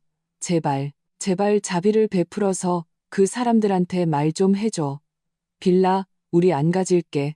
돈은 우리가 천천히 갚을 테니 제발 지훈이 좀 그만 괴롭히라고 해줘. 걔 죽을 거야. 정말 죽을 거라고. 그녀의 울부짖음은 마치 하늘이 무너진 듯 애절했다. 사정을 모르는 행인들은 발걸음을 멈추고 수군거렸다. 나는 그녀의 연기를 차가운 눈으로 바라보았다. 마음속은 얼음장 같았다. 이 지경에 이르러서도 그녀는 아들을 위해 변명하고 무릎을 꿇어 나를 도덕적으로 폄하매려 하고 있었다. 내가 마음이 약해져서 박지훈의 빚쟁이들을 상대해 주길 바라는 것이다. 참으로 대단한 계산이었다. 최 여사님, 나는 그녀의 손을 힘껏 떼어내고 한 걸음 물러나 거리를 두었다. 목소리는 파도 하나 잃지 않는 호수처럼 평온했다. 일어나세요. 첫째, 당신은 제 어머니가 아닙니다. 저와 박지훈이 이혼한 순간부터 우리는 아무 관계도 아닙니다. 둘째, 박지훈의 빚은 그가 스스로 만든 것이지 저와는 무관합니다. 셋째, 빌라의 소유권은 명확합니다. 안 가진다는 말은 성립하지 않아요. 원래부터 당신들 것이 아니었으니까요. 아니야. 이렇게까지 잔인하게 굴 순 없어. 최미숙은 내게서 아무런 동요도 읽지 못하자 얼굴에 원망이 스쳤지만 금세 애원으로 가렸다. 은월아, 내가 나를 미워하고 지훈이를 미워하는 거 알아. 나한테 어떻게 해도 좋아. 때리든 욕하든 다 괜찮아. 하지만 지훈이는 아직 젊잖아. 이렇게 무너질 순 없어. 내가 예전에 너를 돌봐준 정을 봐서라도 제발 한 번만, 마지막으로 한 번만 도와줘. 다시는 너를 귀찮게 하지 않을게. 돌봐줬다고요? 나는 거의 비웃음이 터져나올 뻔했다. 매일 아침 일찍 일어나 당신들 가족 아침 식사를 차려주던 걸 말하나요? 제가 하녀처럼 집안 청소를 하던 걸 말하나요? 아니면 당신이 아플 때 제가 병원에서 뜬 눈으로 사흘 밤낮을 간호했는데 당신은 제가 깎은 사과가 너무 두껍다고 타박하던 걸 말하나요? 그것도 아니면 당신이 99도에 끓는 물을 내게 끼얹으며 애도 못 낳는 암탉이라고 욕하던 걸 말하나요? 내 말에 원래 동정어린 눈빛으로 최미숙을 보던 몇몇 행인들의 시선이 변했다. 최미숙의 얼굴이 불그락푸르락해지며 입술을 떨었지만 아무 말도 하지 못했다. 최미숙 씨. 나는 그녀를 내려다보며 주변 모든 사람이 들을 수 있도록 한 글자 한 글자 똑똑히 말했다. 당신과 박지훈이 오늘 이 지경에 이른 것은 당신들 스스로의 탐욕과 배은 망덕 때문입니다. 당신들은 내 돈과 내 집을 노렸고 당신 아들은 바람을 피웠고 당신들은 합심해서 나를 괴롭혔죠. 그때는 오늘 같은 날이 올 거라고 생각 못했나요? 이제 그가 빚을 졌다면 그건 자업자득입니다. 그가 빚쟁이에게 쫓긴다면 그건 당연한 벌입니다. 그리고 나는 갑자기 수축하는 그녀의 동공을 보았다. 당신은 당신이 저지른 짓들, 예를 들어 몰래 우리 엄마가 남겨주신 옥팔찌를 팔아치운 거, 가짜 차용증을 만들어 내게 빚을 떠넘기려 한 거, 박지훈에게 재산을 빼돌리라고 여러 번 부추긴 것 같은 일들을 그 빚쟁이들이 모르게 되길 기도하는 게 좋을 거예요. 그렇지 않으면 그 빚쟁이들이 당신 아들만 찾아갈 거라고 생각하세요? 최미숙은 벼락이라도 맞은 듯 그대로 바닥에 주저앉았다. 나를 보는 그녀의 눈에는 공포가 가득했다. 마치 처음으로 나를 제대로 인식한 것 같았다.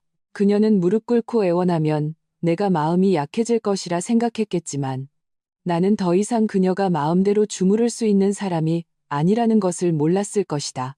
나는 내 것을 되찾을 뿐만 아니라 그들이 내게 가한 고통을 그대로 되돌려줄 것이다. 나는 더 이상 그녀를 상대하지 않고 길가에 세워둔 차로 향했다. 등 뒤에서 최미숙의 무너지는 절망적인 울음소리가 들려왔다. 하지만 이번에는 동정의 시선을 보내는 사람이 거의 없었다. 나는 차문을 열고 들어가 기사에게 차분하게 말했다. 출발해요. 차는 떠났고 그 소란을 완전히 뒤로 했다. 나는 이것이 끝이 아님을 알았다. 하지만 다음번에 그들이 내 앞에 나타날 때는 더욱 절망적인 모습일 것이다. 왜냐하면 내가 그들에게 보내는 마지막 선물이 이미 준비되었기 때문이다. 최미숙의 무릎 꿇기는 나의 용서를 얻지 못했고 오히려 그녀 자신과 나 사이에 남아있던 아주 희미한 옛정마저 완전히 부숴버렸다. 정아는 이 소식을 듣고 전화로 길길이 날뛰며 즉시 내게 경호원 2명을 더 붙여 출퇴근길을 몰래 호위하게 했다. 그 모자가 절망 속에서 극단적인 행동을 할까봐 걱정하는 것이었다. 나는 오히려 차분했다. 궁지에 몰린 쥐는 고양이를 물고 미친 개는 담을 넘는다. 하지만 급소를 제대로 찔러야 한다. 이제 그들의 급소는 내 손에 쥐어져 있었다. 더 이상의 발악과 몸부림은 헛된 저항에 불과했다. 이제 마지막, 그리고 가장 치명적인 일격을 가할 때였다. 나는 바로 행동하지 않았다. 인터넷의 여론이 계속해서 발효되도록 내버려 두었다. 박지훈에게는 기생오라비, 재벌녀에게 공개망신, 빚 120억이라는 꼬리표가 단단히 붙었다. 심지어 그가 대학 시절 룸메이트의 돈을 훔치고 직장에서는 동료의 공을 가로챘던 과거사까지 파헤쳐졌다. 그가 공들여 쌓아올린 젊고 유능한 인재 이미지는 가루조차 남지 않았다. 최미숙의 연기 영상과 악덕 시어머니 어록은 각종 밈 영상으로 만들어져 바이러스처럼 퍼져나갔다. 그녀가 어울리던 사모님 모임에서는 이제 모두가 그녀를 피했고 심지어 공개적으로 선을 그으며 그녀가 모임의 품위를 떨어뜨렸다고 비난하는 사람도 있었다. 그들의 사회적 죽음은 거의 완성되었지만 아직 충분하지 않았다. 나는 그들이 다시는 재기할 수 없게, 그리고 나 자신과 내 가족에게 저지른 모든 추악한 짓에 대해 실질적인 대가를 치르게 해야 했다. 일주일 후, 나는 정화를 통해 가장 공신력 있고 영향력 있는 주류 언론사 몇 군데에 연락하여 소규모의 공식 기자회견을 열었다. 이번에는 내가 남의 잔치에 불쑥 나타난 불청객이 아니라 진정한 주인공이었다. 기자회견장에서 나는 단정한 정장 원피스를 입고 차분한 화장을 하고 냉정한 표정을 지었다. 인터넷 영상 속의 히스테릭한 전처 이미지와는 완전히 달랐다. 나는 울거나 감정에 호소하지 않았다. 그저 방대한 증거 자료가 첨부된 파일 묶음을 직원들을 통해 현장에 있는 모든 기자에게 나누어 주었다. 오늘 여러분을 모신 것은 저와 전 남편 박지훈 씨, 그리고 그의 어머니 최미숙 씨 사이의 일들에 대해 최종적이고 명확한 설명을 드려 부정확한 정보가 더 이상 퍼지는 것을 막고 이 사건에 관심을 가져주신 모든 분들께 사실을 알리기 위함입니다. 내 목소리는 마이크를 통해 회견장 전체에 차분하게 울려 퍼졌다.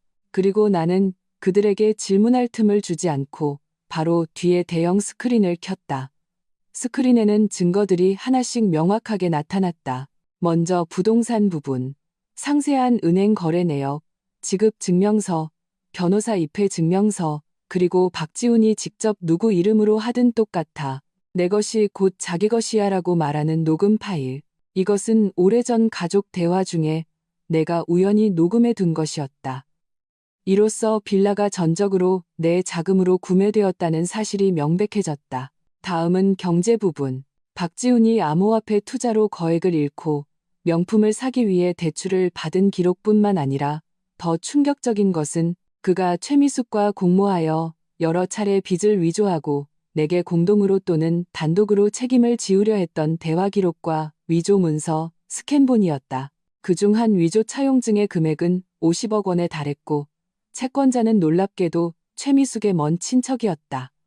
그리고 담보물은 내 결혼 전 아파트였다. 현장은 술렁거렸다. 채무 위조. 이것은 더 이상 도덕의 문제가 아니라 명백한 범죄 행위였다. 이어서 스크린이 바뀌고 몇 개의 CCTV 영상 캡처와 이체 기록이 나타났다. 캡처 화면은 최미숙이 여러 차례 전당포를 드나드는 모습이었고 이체 기록에는 같은 시기에 전당포 계좌에서 최미숙의 계좌로 여러 차례 돈이 입금된 내역이 있었다. 금액은 내 어머니의 유품 중 사라진 고가의 비취 보석 세트와 집안 대대로 내려오던 옥팔찌의 시가와 거의 일치했다. 정아가 옆에서 보충 설명했다. 전당포 주인과 연락이 닿았으며 최미숙 씨가 물건을 맡긴 것이 사실이며 경찰 조사에 협조하겠다고 했습니다. 이것은 절도일 뿐만 아니라 돌아가신 제 어머니에 대한 심각한 모욕입니다. 내 목소리는 여전히 평온했지만 그 속에 담긴 냉기는 누구나 느낄 수 있었다. 마지막 부분은 박지훈의 장기적인 외도와 부적절한 관계에 대한 증거였다. 이전의 녹음 파일 외에도 호텔 투숙 기록 일부는 김채원이 제공, 다정한 사진들, 그리고 그가 여러 여성에게 돈을 보낸 이체 내역이 있었다. 날짜를 확인한 결과 우리의 혼인 기간 동안 그는 최소 3명의 여성과 장기적인 부적절한 관계를 맺고 있었다. 그 중에는 그 모델도 포함되어 있었다. 저와 박지훈 씨는 최근 공식적으로 혼인 관계를 해소했습니다. 나는 마지막으로 진술했다. 오늘 공개한 모든 증거는 경찰, 국세청, 그리고 금융감독원에 동시에 제출되었습니다. 법이 공정한 판결을 내려줄 것이라 믿습니다. 저와 박지훈 씨, 그리고 최미숙 씨 사이의 모든 개인적인 분쟁은 이것으로 끝입니다. 저는 더 이상 이 사건에 대해 어떠한 공개적인 입장도 밝히지 않을 것이며 모든 것을 법의 판단에 맡기겠습니다. 감사합니다. 말을 마치고 나는 가볍게 고개를 숙였다. 정아와 경호원들의 호의를 받으며 단호하게 회견장을 떠났다. 뒤에는 아수라장이 된 기자들만 남았다. 이번에는 어떠한 반전의 여지도 없었다. 채무 위조, 재물 절도, 장기적인 외도, 거액 재산 편취 시도, 모든 혐의는 증거가 명백했고 법적인 문제와 직결되었다.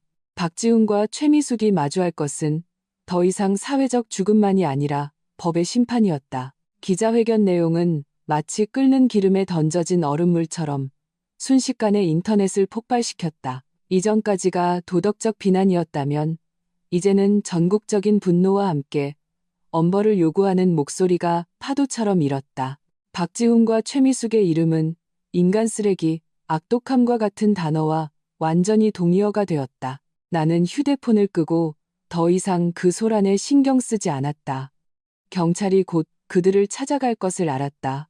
한때 그들에게 웃으며 다가왔던 친구들은 이제 피하기에 바쁠 것이고 빚쟁이들은 이 기회를 놓치지 않을 것이다. 과연 며칠 후 정아는 내게 알려주었다. 박지훈은 문서 위조 및 사기 혐의 가짜 빚을 내게 떠넘기려 한 거로 경찰에 소환되어 조사를 받았고 최미숙 또한 절도 및 횡령 혐의로 연행되어 조사를 받았다고. 최종 판결은 법의 결정에 따르겠지만 그 과정만으로도 그들은 완전히 무너질 것이다. 또 일주일이 지났다. 나는 법원으로부터 통지를 받았다. 빌라 소유권 분쟁 소송에서 피고 박지훈이 다른 범죄 혐의로 조사를 받고 있고 우리 측 증거가 명백하며 상대방이 더 이상 소송에 대응할 여력도 의지도 없어 법원의 조정하에 나의 모든 요구가 받아들여졌다는 내용이었다. 빌라 소유권은 명확히 내게 귀속되었고 박지훈의 남은 재산 거의 없었지만에 대한 보전 절차도 완료되어 나의 손실 일부를 보상하는 데 사용될 것이라고 했다. 내가 투자한 금액에 비하면 세 발의 피였지만 의미는 달랐다. 완전한 소유권을 되찾은 빌라에 섰다. 이곳은 전문 업체에 의뢰해 완벽하게 청소하고 소독하여 그들이 남긴 모든 흔적이 지워져 있었다. 햇살이 통유리창을 통해 들어와 눈부셨다. 공기 중에는 상쾌한 향기가 감돌았다.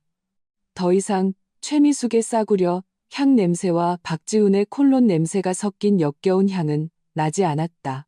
휴대폰이 울렸다. 김채원이었다. 그녀의 목소리에는 통쾌함이 가득했다. 고은월, 너 마지막 한 방 진짜 독했다. 우리 아빠도 보셨는데 너 일처리 깔끔하고 단호한 게 당신 젊었을 때 모습 같다고 하시더라. 아, 그리고 박지훈 그 자식, 듣자 하니 안에서 매일 특별 대우 받으면서 아주 충실하게 지내고 있대. 최미숙도 마찬가지고 늙어서 망신 제대로 당했지. 걔네 친척들도 이제 다들 피하고 다닌대. 재수 없다고. 고마워요. 내가 말했다. 이 감사는 그녀가 제공한 일부 증거와 우리의 짧았지만 목표가 일치했던 협력에 대한 것이었다. 고맙긴. 나도 속이 시원한데. 나중에 시간 되면 같이 쇼핑이나 하자. 너 보니까 나랑 꽤 잘 맞는 것 같아. 나한테 아첨만 하는 가식적인 친구들보다 훨씬 낫다. 김채원이 웃으며 말했다. 나도 웃었다. 승낙도 거절도 하지 않았다. 나와 그녀는 결국 다른 세상 사람이었다. 우리의 만남은 복수에서 시작되었고 복수로 끝나는 것이 맞았다. 전화를 끊고 나는 텅 비었지만 깨끗한 빌라를 보았다. 이곳은 한때 결혼과 가정에 대한 나의 어리석은 환상을 담고 있었다. 이제 이곳은 그저 하나의 자산, 내가 처리해야 할 불쾌한 기억이 가득한 자산일 뿐이었다. 나는 정아에게 전화했다. 정아야, 최고의 부동산 중개인 좀 알아봐줘. 이 집 매물로 내놓자. 시세보다 조금 낮게 내놔도 괜찮아. 조건은 딱 하나, 최대한 빨리 처분하는 거. 이제 이곳의 모든 것과 완전히 이별할 때였다. 팔리는 것은 집뿐만이 아니라 그 5년간의 어리석고 비참했던 과거였다. 돈을 받으면 나는 나의 진짜 새로운 삶을 시작할 것이다. 그리고 박지훈과 최미숙, 그들의 지옥은 이제 막 시작되었다. 감옥은 아마 첫 단계일 뿐일 것이다. 사회적 매장, 주변인의 배신, 빚더미, 앞으로의 매일매일이 자신들의 죄를 갚아나가는 고통의 시간이 될 것이다. 그것이 진정한 결말이었다. 빌라는 생각보다 훨씬 빨리 팔렸다.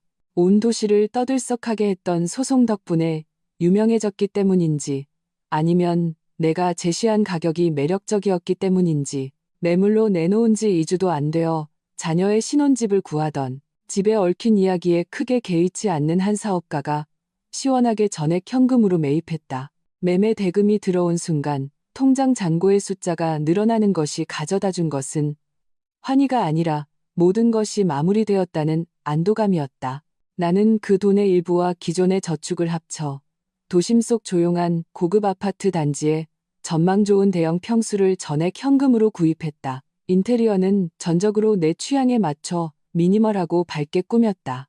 거대한 책장에는 그동안 읽고 싶었지만 시간이 없었던 책들을 가득 채웠고, 따로 마련한 작업실에는 최신형 태블릿이 대기 상태로 미세한 빛을 내고 있었다. 이곳이야말로 진정으로 나 고은월의 공간이었다. 돈의 다른 일부는 내가 신뢰하는 두 동료와 함께 창업한 디자인 스튜디오에 투자했다. 예전에는 소위 가정을 위해 많은 승진과 독립의 기회를 포기했었다. 이제는 뒤처졌던 것을 되찾을 때였다. 우리 스튜디오는 신생이었지만 뛰어난 전문성과 이전에 쌓아둔 인맥 덕분에 곧 괜찮은 프로젝트 몇 개를 수주했고 업계에서 서서히 이름을 알리기 시작했다. 하루하루는 충실하고 평온했다. 나는 더 이상 박지훈 모자와 관련된 어떤 소식에도 관심을 두지 않았다. 정아가 가끔 가십거리처럼 이야기해주면 나는 그저 듣기만 했다. 듣자 하니 박지훈은 증거가 명백하고 다른 경제 문제까지 얽혀 몇 년의 실형을 선고받았다고 했다. 정확히 몇 년인지는 묻지 않았다. 최미숙의 절도 및 횡령 혐의도 인정되었지만 나이와 건강 문제로 집행유예를 선고받았다고 했다. 하지만 그녀의 삶은 더 힘들어졌다. 예전에 그녀에게 아부하던 친척과 친구들은 모두 연락을 끊었고 매일 빚쟁이들에게 시달렸다. 박지훈의 빚쟁이들 중 일부는 그녀를 찾아왔고 그녀의 얼마 안 되는 연금으로는 어림도 없었다. 요즘은 시장에서 버려진 채소를 주워 생활하며 정신이 오락가락한다는 소문도 들렸다. 진실 여부는 알 수 없었고 확인할 생각도 없었다. 그들은 이제 완전히 과거의 인물이었고 내게는 안댓거리조차 될 자격이 없었다. 그러던 반년 후 이 도시의 상공회의소가 주최한 고급 자선 파티가 열렸다. 떠오르는 신진 디자인 스튜디오의 공동 대표로서 나도 초대 명단에 포함되었다. 정아는 내 팔짱을 끼고 평소 경제 뉴스에서나 보던 인물들을 조용히 소개해주면서 동시에 주변을 경계하며 혹시라도 불청객이 나타날까 살폈다. 파티는 화려했다. 나는 샴페인 잔을 들고 잠재 고객과 다음 시즌 브랜드 디자인 방향에 대해 이야기하고 있었다. 그때 정아가 갑자기 나를 툭 치며 눈짓으로 저 앞을 가리켰다. 나는 고개를 들어 보았다. 입구에서 작은 소동이 있었다. 몸에 맞지 않는 낡은 정장을 입고 초췌하고 불안한 표정의 한 남자가 두 명의 경호원에게 제지당하고 있었다. 그는 안으로 들어가려 애쓰며 입으로는 계속 무언가를 말했다. 입 모양을 보니 김 회장님을 안다. 나도 예전에 회원이었다 같은 말을 하는 것 같았다. 박지훈이었다. 반년 전보다 더 말랐고 눈은 체락에 들어가 있었다. 그에게서는 어떤 기품도 찾아볼 수 없었다. 구겨진 정장은 그에게 마치 우스꽝스러운 자루처럼 걸쳐져 있었다. 그가 어떻게 여기에? 아, 맞다. 예전에 그는 체면을 차리기 위해 이 협회에 가입하여 가장 낮은 등급의 회원이 되었고 내게 자랑스럽게 떠벌렸던 적이 있었다. 아마 이 자리를 빌려 옛 지인을 만나 관계를 회복하거나 심지어 도움을 구걸하려 했던 모양이다. 참으로 비참하고 우스꽝스러웠다. 그는 결국 들어오지 못하고 경호원들에게 무례하게 쫓겨났다. 그의 뒷모습은 이 화려한 장소와 전혀 어울리지 않았다. 정말. 정아가 고개를 저으며 혐오스러운 표정을 지었다. 무슨 낯으로 이런 곳에 온담. 패배한 개는 옛날의 맛을 잊지 못하는 법이지. 나는 담담하게 시선을 거두었다. 마음에는 어떤 파문도 일지 않았다. 그가 이렇게 몰락한 모습을 보니 예상했던 통쾌함보다는 먼지를 보는 듯한 무감각함만 느껴졌다. 그는 더 이상 내 감정을 일으킬 자격이 없었다. 가자. 저쪽에 이 이사님 계시네. 소개해 줄게. 그 그룹 내년에 큰 프로젝트 있대. 정아가 나를 이끌고 돌아섰다. 그때 파티 사회자가 무대에 올라 열정적인 목소리로 외쳤다. 귀빈 여러분, 이제 이번 자선 경매의 최대 기부자이시자 우리 협회의 새로운 명예부회장님, 유성캐피탈의 강태준 대표님을 성다하게 환영해 주십시오. 스포트라이트가 입구를 비췄고 완벽하게 재단된 검은색 턱시도를 입은 키 큰 남자가 여유로운 걸음으로 들어왔다. 그는 30대 초반으로 보였고 깊은 눈매와 높은 콧날, 차갑고 귀족적인 분위기를 풍겼다. 순식간에 파티장의 모든 시선이 그에게 쏠렸다. 유성캐피탈.